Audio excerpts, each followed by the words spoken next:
Well, now we come to a very special moment. We're going to be presenting the Roy Vagelos Pro Bono Humanum Award. And it's named for Roy Vagelos.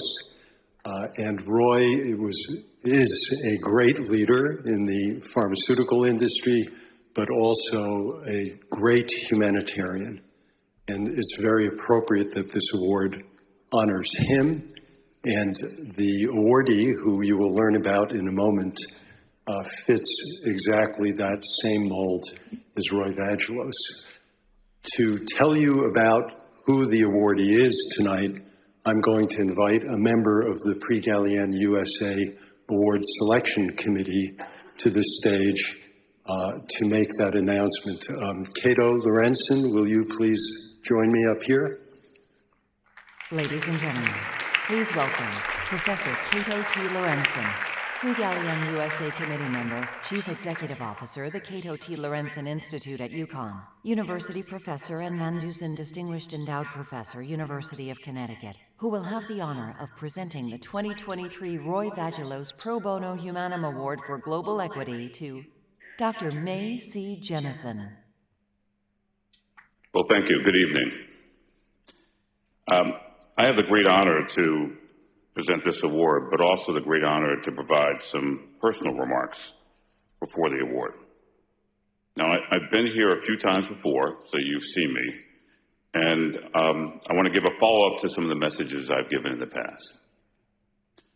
Back in 2020, I said, it's an honor for me to be here with you virtually at the 2020 Prix Galien USA. What I said is we are at a time of a pandemic on a pandemic. By that I meant COVID-19 and racism in America. In this time, it's my hope that our industry does everything it can to address the two pandemics. Through new science and technology, we have the hope for a vaccine. That was in 2020. New PPE technologies, some developed by us at the University of Connecticut, offer safer, more effective protections. But I believe our industry must address the pandemic of racism in America with the same vigor and commitment as the pandemic of COVID-19.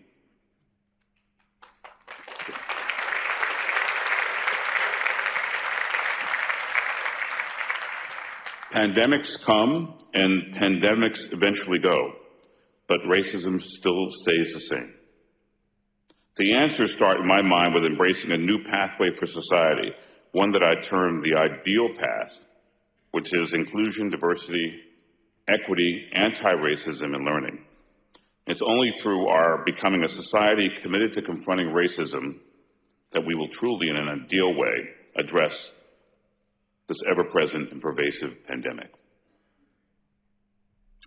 Then, in 2021, I came back and I said, we must use our time, talents, and treasures to address the two major pandemics now of our time, COVID-19 and racism. We know that the intersection of COVID-19 and racism, for instance, has expressed itself in the disproportionate numbers of Blacks contracting and dying of COVID-19 at this time. The phenomenon has been called a pandemic on a pandemic in a paper I published. Pandemics come, and pandemics eventually go, but racism stays the same. We must redouble efforts to address the COVID-19 pandemic, yes, but we must triple or quadruple our efforts in addressing racism, first and foremost by practicing anti-racism, if we hope to achieve racial justice and end racism. Then last year, in 2022, I said, on May 14th, 2022, a mass shooting occurred in Buffalo, New York, at a Tops Market in an East Side neighborhood.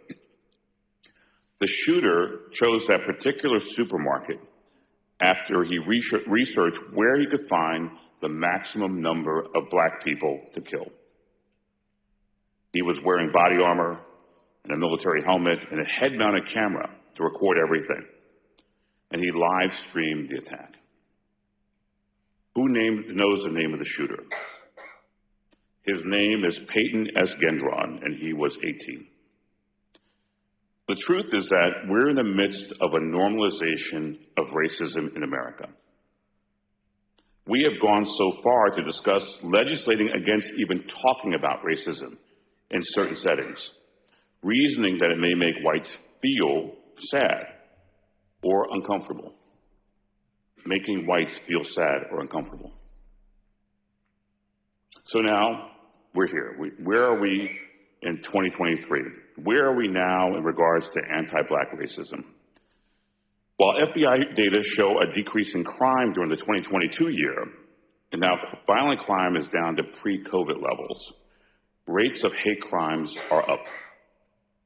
Over 11,634 hate crime incidents were reported in 2022, compared to 10,840 the previous year. And the majority of these incidents, 51.9%, are against Black people due to anti-Black racism and bias. And now it's actually getting harder to even discuss racism. At my last count, no fewer than 16 states have passed laws restricting teachers in their ability to talk about race and racism in educating their students. Now, when I first came before you and gave my first talk, only one state has such a law. And at my last count, 7 states now impose penalties for discussing race and racism in the classroom. So I will use this podium today to hopefully raise awareness, and more importantly, to challenge this industry as a group, again, to address racism with the same sense of immediacy and the same sense of urgency as we do with diseases such as COVID. And I call upon this industry group to work to make a difference. Thanks.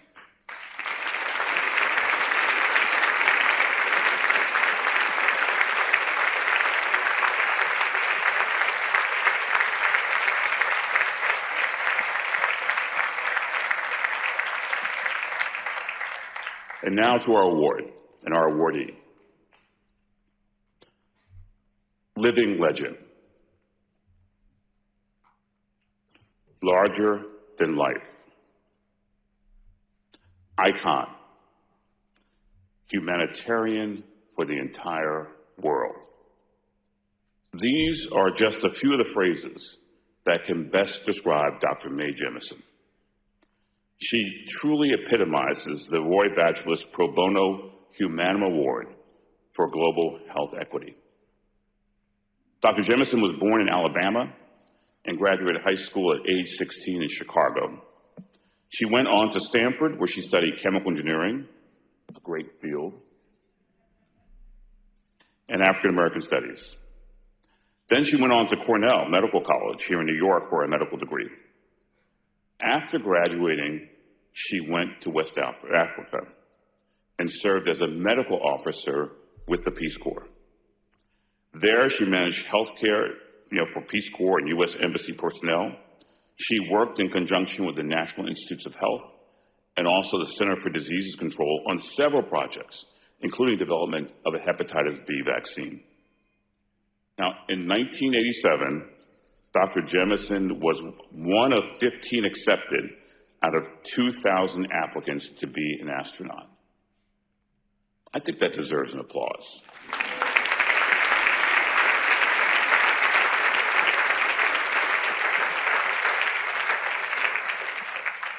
She completed her rigorous training as a mission specialist with NASA the very next year. Dr. Jemison served in September of 1992 as mission specialist for the Space Shuttle Endeavour, and she is the first Black woman to serve in space.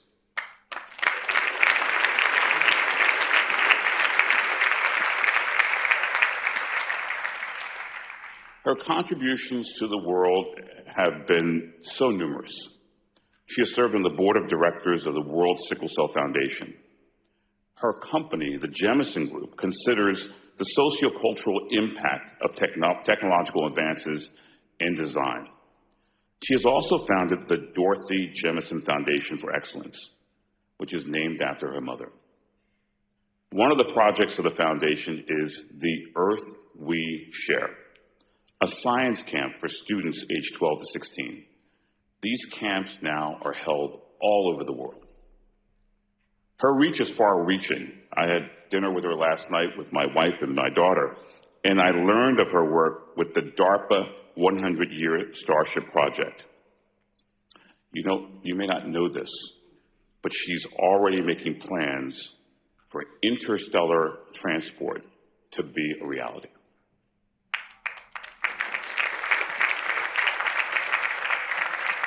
And I'm going to now ask Dr. Jemison to come up, please.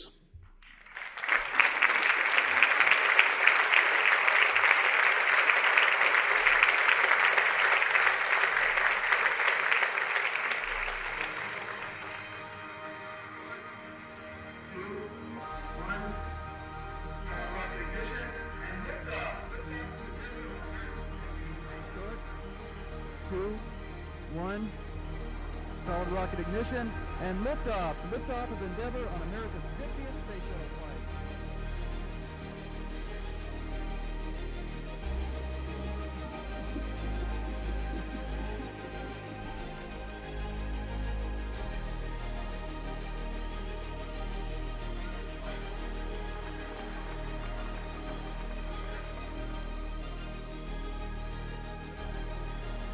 We're ready to fly today.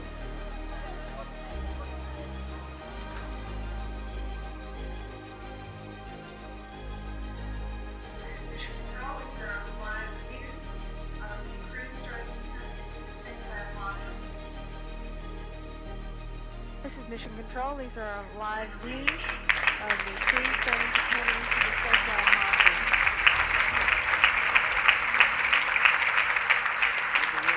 Ladies and gentlemen, please welcome Dr. Nancy Jemison.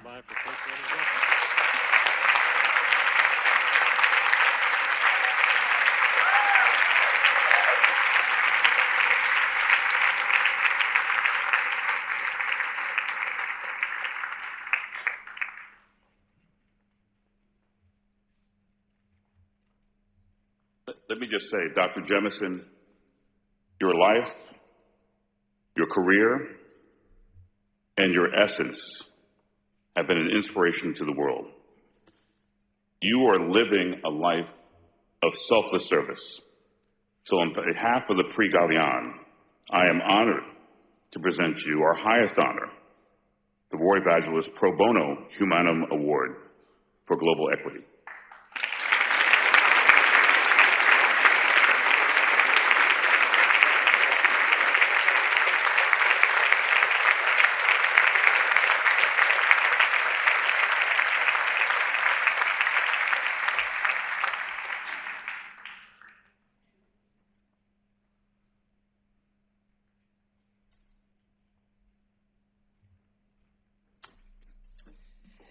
Well, thank you all so much, Dr. Lorenzian, Dr. Rosenblatt, and the award committee. I truly appreciate this honor.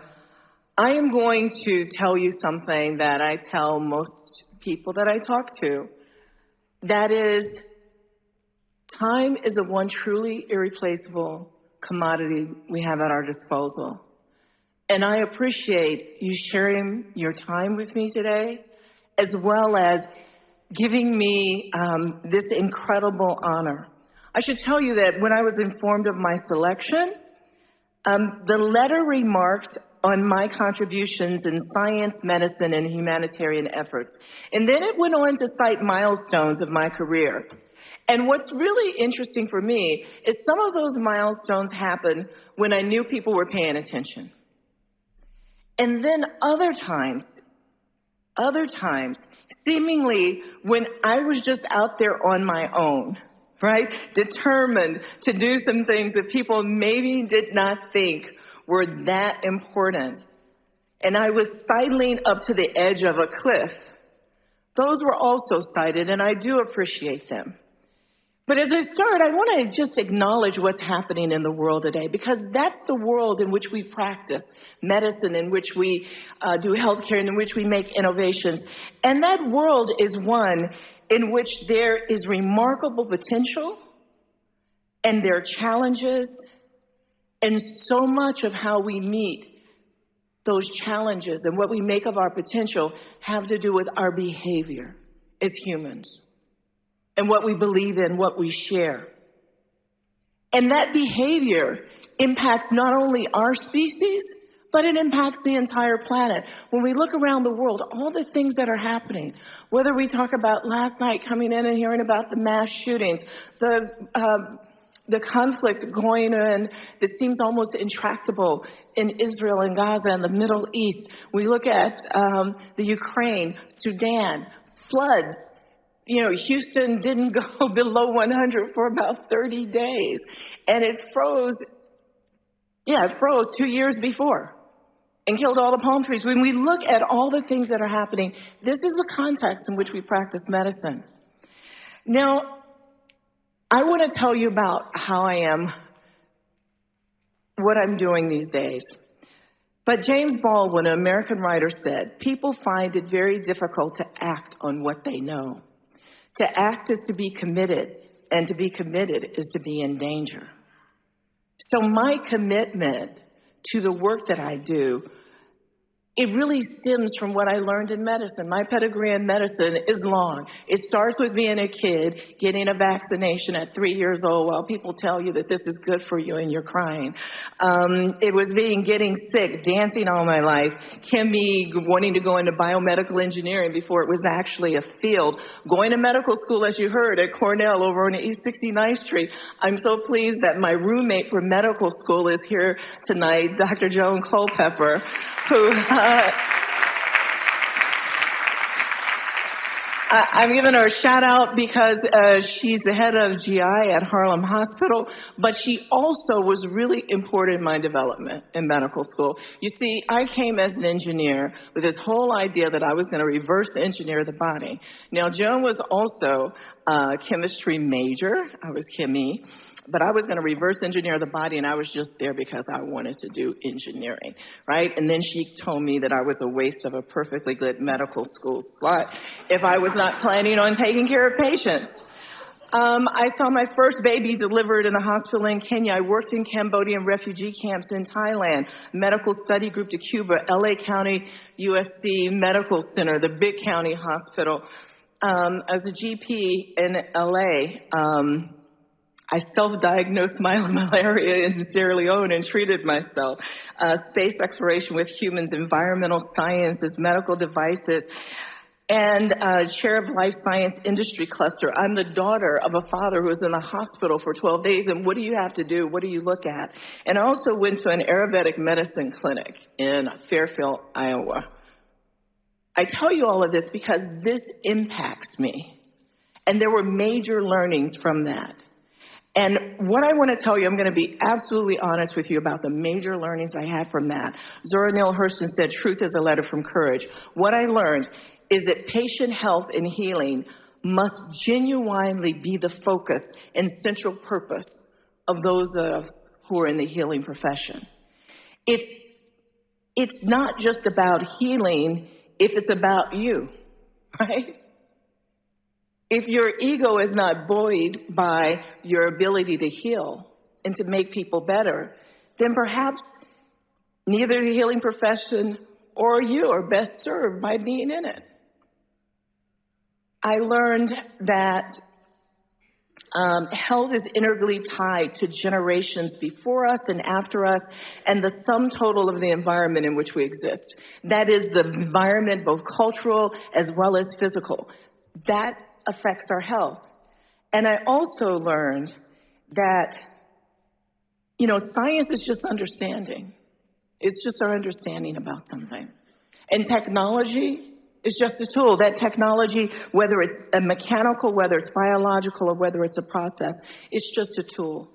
And tools are based on the people who are designing them, their ambitions, their experiences. And so in order to have the best tools for health, we have to do a better job of having more people, more experiences, more skill sets involved in the development of any of these things. I just want to tell you, when I went to Sierra Leone as an area medical officer for Sierra Leone and Liberia, I thought I was just going there and I wasn't going to learn anything. It was just going to be blowing off, 2.5 years before I went on and did my real work in advanced technology design and things. But I found out that it has been instrumental to so much of my understanding. So I started off thinking that in 1985, 1986, when I was leaving, that would have just been something I did. But then in 1993, I was teaching a course at Dartmouth on healthcare delivery in developing countries using satellite systems. Why did that happen? That happened because I had the opportunity to have been in a developing country, integrally involved, having to deliver healthcare, and also working with NASA and learning all the things that you can do with remote sensing, all the things that you can do with satellites, how people can use them. That's what your experiences bring. And having been the first woman of color in the world to go into space, which I couldn't even imagine when I was growing up as a little girl, it was important for me to use my place at the table and to use my experiences to bring to bear to the work that we do. Now, I just want to tell you one thing that you might not know about space exploration. I know you all know a lot about the instrumentation and devices and things like that, but did you know that we can diagnose or predict certain vector-borne diseases remotely from space?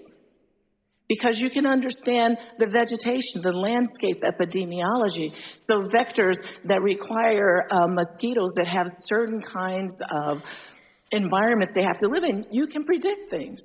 You can see plankton blooms, which also carry cholera spores.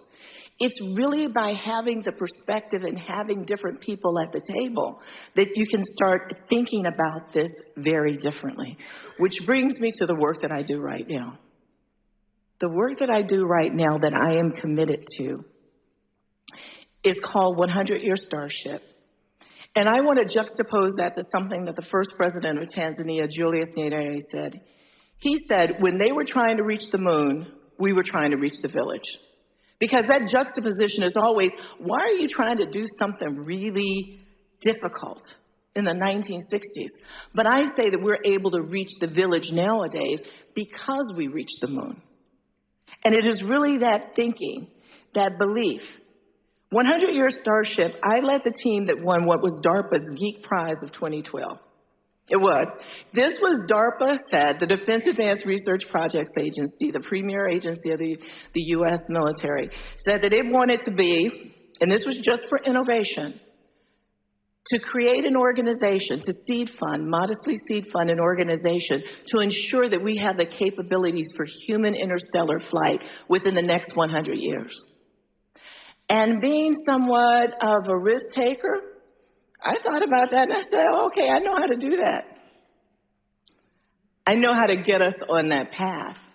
And the reason why, let me tell you the reason why this is different. You can think like, well, how is that different from Mars? Let me tell you how it's different from Mars. It's different from Mars because of the distance, the autonomy, everything that has to go along with it. Some of you in here are old enough to remember, like me, Voyager. Voyager was launched in 1977. It's been traveling at over 35,000 miles per hour since 1977. And if you were looking at the distance between LA and New York as the distance between Earth and our closest neighboring star, Alpha Centauri, traveling all of that at that speed since 1977, Voyager would have only gone 1 mile. It would take 60,000 years for Voyager traveling at that speed if we're heading that direction to get to Alpha Centauri. That's the challenge. It is radically different than anything we've ever done. But how did my background help me with this? I think it's in the name of the title that we gave the proposal. An inclusive, audacious journey transforms life here on Earth and beyond. And you notice the first word is inclusive? That comes from my background, inclusive across ethnicity, gender, and geography, but also inclusive across disciplines, because no one discipline, no one country can make this happen.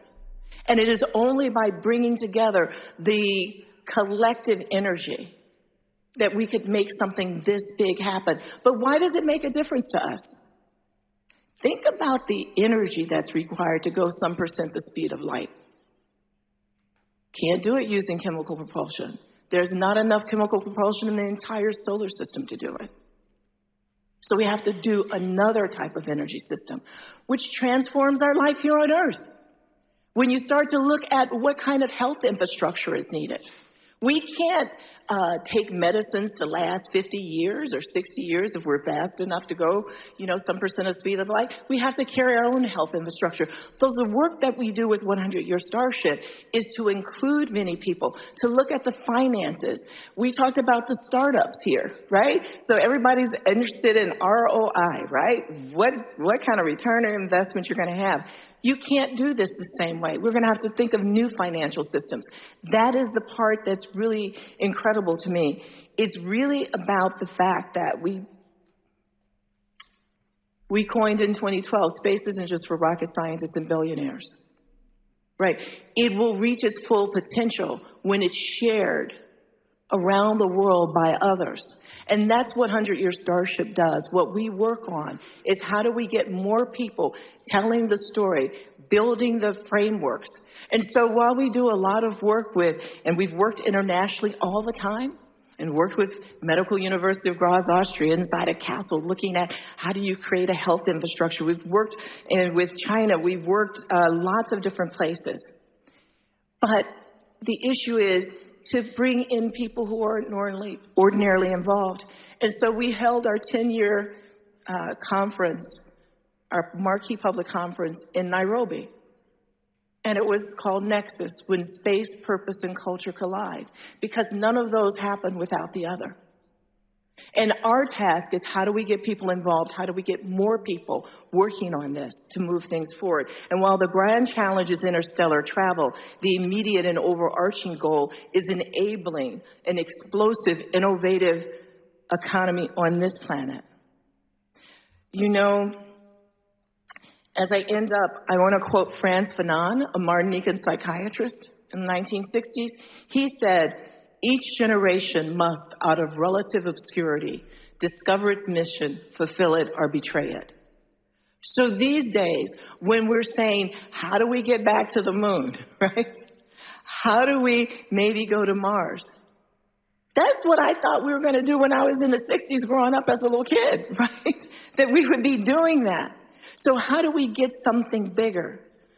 I think it's by looking at space in a different way, not as just a race to do the best. I think that's the same thing that's very true of health.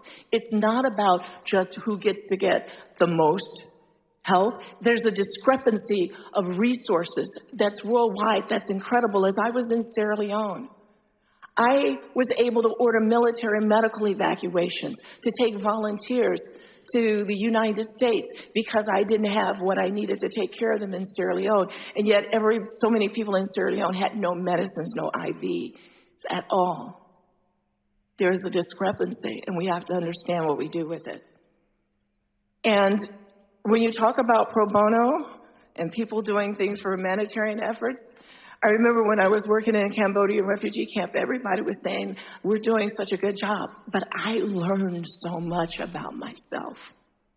I learned so much medicine. And it reminds me that John 17:12 says, all that is not given is lost. So if we have something to give, we need to give it. And when I think of space, I think the most important thing it can do is it could help us to see that we're hashtag Team Earthlings. Because until we see ourselves as Earthlings, not just humans, but we're connected to this planet, it is inescapable. We can't go to Mars, we can't go to the moon, we can't stay on space station without taking some of the Earth with us. And so as we learn that, that is how we move forward. How we survive, progress, and thrive depends on us embracing the reality that we're all Earthlings. Thank you so much. Vice